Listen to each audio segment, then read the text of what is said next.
baseball annual average value, only behind Shohei Ohtani, also with the Dodgers. Three-peat? Three-peats? Why are you shaking your head? You mad about this? I'm not pleased. I'm a Mets fan. I should be more mad than you, but why aren't you more mad about this? I'm going to tell you why. I'm going to tell you exactly why I'm not as mad as you would think I would be. Because of the fact that this is what I want my team to do, so I can't critique the other team with the hopes that my team potentially is the team that pays the most for all of the greatest players in the sport and getting them on my team. Yeah. So I can't have that out there. That said, this is different than Alonso and Nimmo and Diaz, who also was on the Dodgers. Yes. Because it seems like this was not their plan. Those three guys they wanted to say goodbye to. In this case, I think they wanted Tucker, and they missed on him. So huge news. Congrats to the Dodgers, and more on that to come. Now, you heard the audio there about the game this weekend between Buffalo and Denver, 4:30 p.m. Eastern time. That's the first game of the postseason, first game of the weekend, on Saturday. And we have talked, guys, about Josh Allen, Bills, pressure's on, no Mahomes, no Lamar, no Burrow. How special does Josh Allen need to be for the Bills to beat the Broncos? Well, based on the reports coming out of Denver, it sounds like the Denver Broncos defense is content letting Josh Allen get his, and they want to shut the faucet off on James Cook and everybody else. Remember back to the playoff game last year in wild card round, what really hurt the Denver Broncos is the run game for the Buffalo Bills. They rushed for over 200 yards and held the ball for over 41 minutes. It's hard to win a playoff football game when you only have the ball 18 minutes, and that was the case for Denver. So I think that the lessons, the learnings that Sean Payton and that group are going to take from that is making sure that you make the Buffalo Bills offense one-dimensional and give yourself the best chance to dictate the complexion of the game. Because if you fight it on the Bills' terms, then you're not going to get a lot of opportunities to keep pace when it comes to scoring points. But are they going to be able to do that with all the obstacles that they're facing? I mean, they are really banged up. Josh Allen is dealing with injuries. He's got a foot, a left knee, his throwing hand. He was checked for a concussion. There were 14 other Bills listed on the injury report this week. Denver, meanwhile, is rested. The Bills barely escaped Jacksonville. They have to go on the road to Denver, play at altitude, and the Broncos have won 13 of their past 14 home games. They were 8-1 in Denver this season. Josh Allen, I know that he was banged up in that game versus Jacksonville, and he was Superman, and they were able to walk away with the win, a huge road victory for them. But this Denver Broncos team is a whole different animal, and like I said, they're rested. He's going to have to be remarkable, I think, in order for the Bills to win this game. Well, all of the things that you just brought up are valid concerns. You know what helps alleviate that? Running a damn football. So the Bills have to approach this. They have to attack this with the urgency that the five guys up front in the run game are going to have to be what wins the day. That is the matchup to watch. That Bills offensive line, that Bills run game against the front seven of the Denver Broncos defense. And if the Denver Broncos defense can't throw that run game off schedule, then Denver ain't going to win this football game. You just took me back to, sorry, Smalls, the greatest show on turf against the Pats when afterwards, everyone was like, what was the game plan? And you realize it wasn't to take Kurt Warner out. It was to take Marshall Faulk out of the game. And that the focus was always the pass. And they were like, no, it's that guy that maybe you could actually take them out of the game. Josh, it's letting Kobe score 60 and making sure that nobody else scores. Yeah.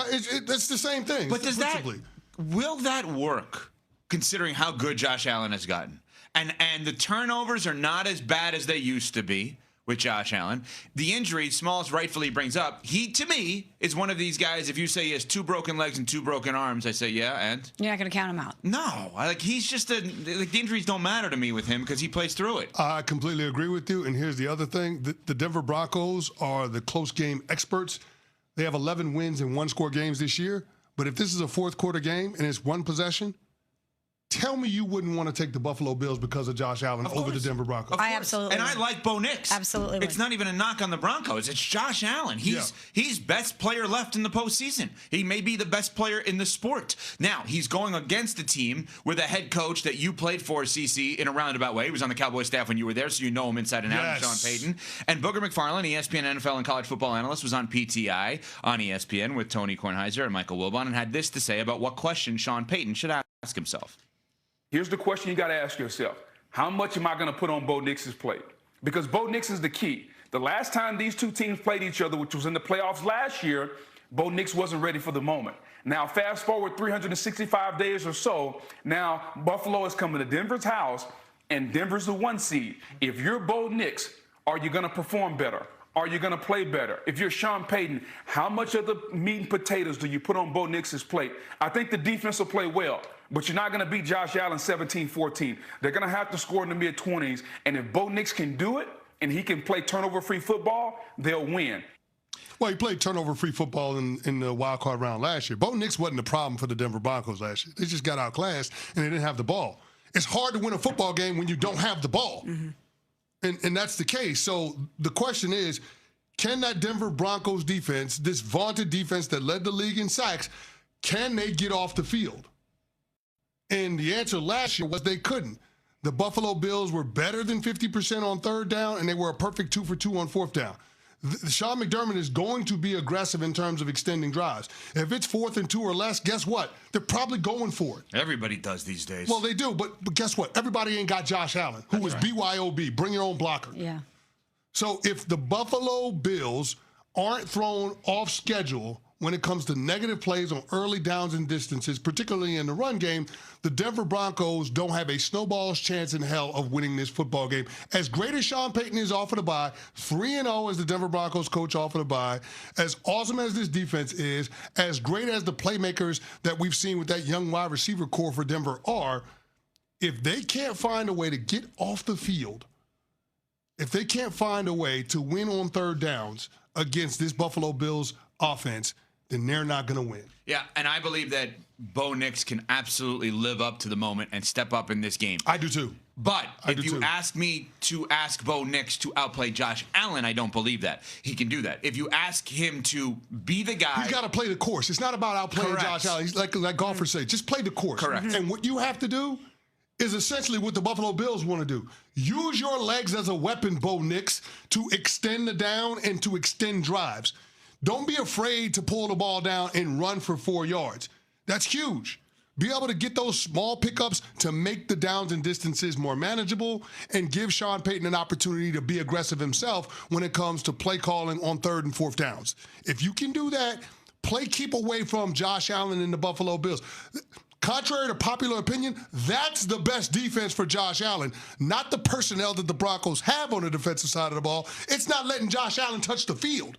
And Bo Nix has an opportunity to do that because of his unique skill set and his ability to be able to move. By the way, you just hit on the number one theme for me for the entire weekend for all games. QB rushing yards. Yep. It is the number one theme for me all weekend. If you think about it, you just brought up... It's a big weekend for that. The two with Buffalo and Denver. How about Brock Purdy? Needs to get some rushing yards, which he can do. How about Drake May against that Houston defense? How about Caleb? Caleb, for sure. I just think that if you had to say what's one X's and O's theme for the weekend, for me, someone who's a fan and media member who does not know X's and O's like the guy sitting next to me, but for me, it's QB rushing yards. Keeping drives alive, keeping the other team off the field. And in terms of Knicks... I think we underrate, not to the level that we underrate DeMeco Ryans, underrate the start to the career. He's had a phenomenal start to the career. Agreed. DeMeco Ryans is the most underrated start to the career guy in the NFL. 3 years, 3 postseasons, getting better every single year. Like, unbelievable start to the career as a head coach. Obviously, he played forever. But Bo Nix, 54 touchdowns, 23 interceptions, 2 years, 2 playoffs, coming off of a bad year the year before for the Broncos with all the Russell Wilson stuff. He has, in many ways, saved the hire of Sean Payton. But he's also the poster boy on why young, talented quarterbacks should go back to college and get more seasoning. This is why. So you can give yourself the best possible chance to get your NFL career off to the best possible start. This is why Dante Moore going back to Oregon is a great decision. Well, there you go. This is it. Yeah. Bo Nix came out, what do you have, 60 starts in college? This is why. Mm-hmm. The moment won't be too big for him. No. Him being able to run the offense, him being able to run the operation, he can handle that.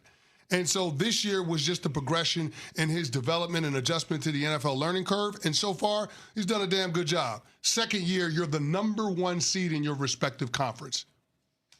It's pretty damn good. Absolutely. Coming up, Smalls' dream matchup. There's nothing that makes her happier than watching the Rams and the Bears in the postseason. We're on Sportsmanlike.